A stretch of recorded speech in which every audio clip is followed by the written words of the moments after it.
What's up, YouTube? Today I wanted to quickly make this video to clear up some confusion on what delivered means on Snapchat. So as you're going to see right now, you may notice that under one of your Snapchats it says delivered and it's filled in. What this means is that you sent somebody a Snapchat and they didn't read it yet.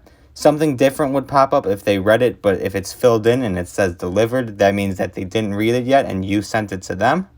This could come in 3 different variations. As you see right now, it's the blue variation. That means that I sent this person a message. You might see it also in the red variation. That means you sent them a photo. Or if you see it in the purple variation, that means that you sent them a video. I hope this clears up any confusion that you had on this topic. If it did, be sure to leave a like and subscribe, and also read the description because there's some very important information that you wouldn't want to miss.